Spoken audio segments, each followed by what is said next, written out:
Mensalão e Lava Jato são dois nomes que, com certeza, definiram uma década inteira da política aqui no Brasil. Nesta nossa análise, a gente vai mergulhar fundo para entender como esses escândalos abalaram as estruturas do poder, e isso vai desde a compra de votos lá no Congresso até o que é considerado o maior esquema de corrupção da história do país. E tudo começou com essa frase aqui. Foi em junho de 2005. O Roberto Jefferson, que na época era um deputado aliado do governo, deu uma entrevista que foi uma verdadeira bomba. Foi a primeira peça de um dominó gigante que estava prestes a cair. Ele não só admitiu que existia um esquema, como ele mesmo deu um nome que ficaria para sempre na história do Brasil. E foi assim que o Brasil conheceu o primeiro grande escândalo daquela década, o Mensalão. Uma crise que colocou o governo do então presidente Lula na sua prova mais difícil até ali, sabe? Chegou a questionar a própria base de apoio político dele. Mas afinal, o que significava esse tal de mensalão? Olha, o termo, que foi criado pelo próprio Jefferson, era muito direto. A ideia era simples e, ao mesmo tempo, devastadora.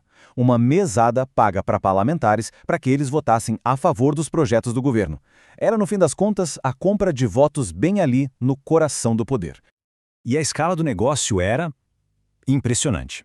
As investigações oficiais, tanto do Tribunal de Contas da União quanto do Ministério Público Federal, apontaram que, no mínimo, mais de 100 milhões de reais foram desviados.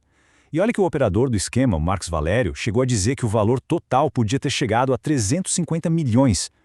Tá, mas e como isso funcionava na prática? Era uma operação muito bem organizada, com papéis definidos. No topo, a acusação apontava o José Dirceu, que era o chefe da Casa Civil, como grande articulador. A parte financeira ficava com o Delúbio Soares, tesoureiro do PT na época, que distribuía a grana e, na ponta, os deputados recebiam os valores para garantir que os projetos do governo fossem aprovados.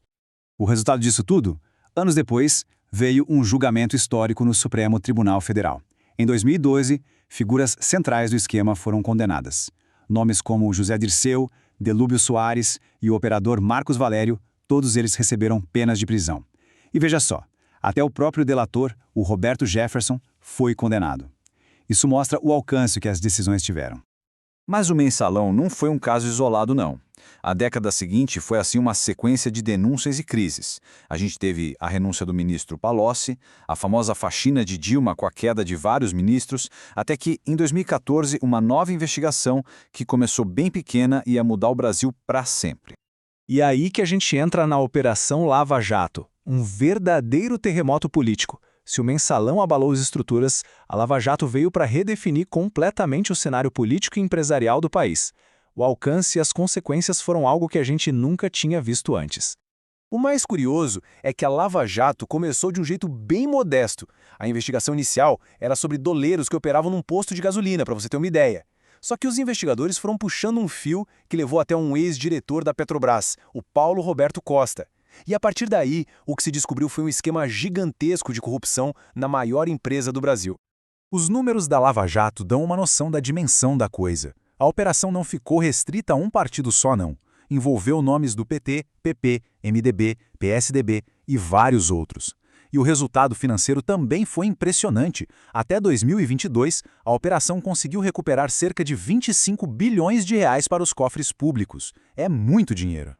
Para a gente ter uma ideia melhor da escala, uma alegação de uma das nossas fontes faz uma comparação bem impactante.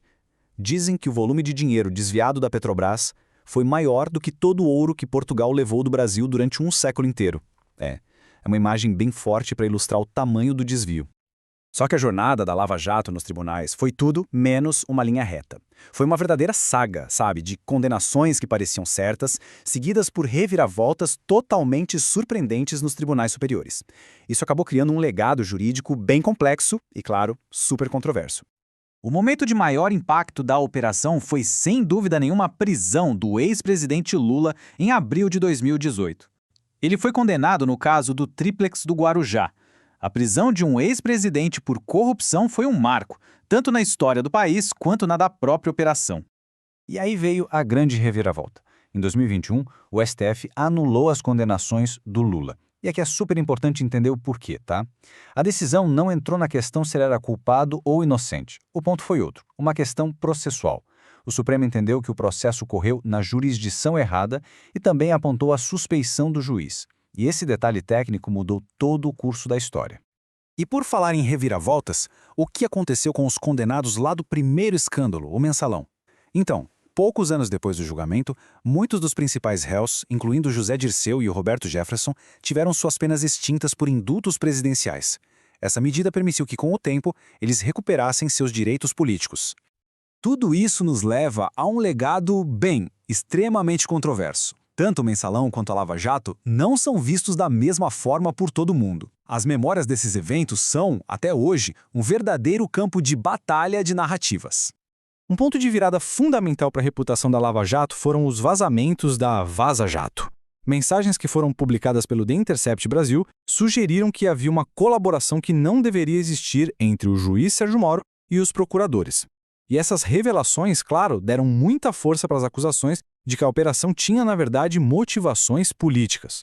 No final das contas, a percepção de tudo isso se dividiu em duas grandes narrativas. De um lado, tem a visão de que essas operações foram um marco histórico, uma luta de verdade contra a corrupção no Brasil. Do outro lado, a visão de que tudo não passou de uma perseguição política seletiva que usou a justiça para atingir certos alvos. E essas duas visões continuam aí, definindo o debate até hoje.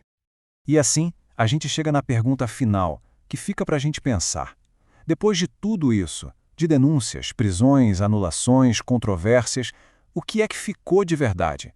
Qual é o saldo final dessa longa e turbulenta luta do Brasil contra a corrupção? A história, pelo visto, ainda está sendo escrita.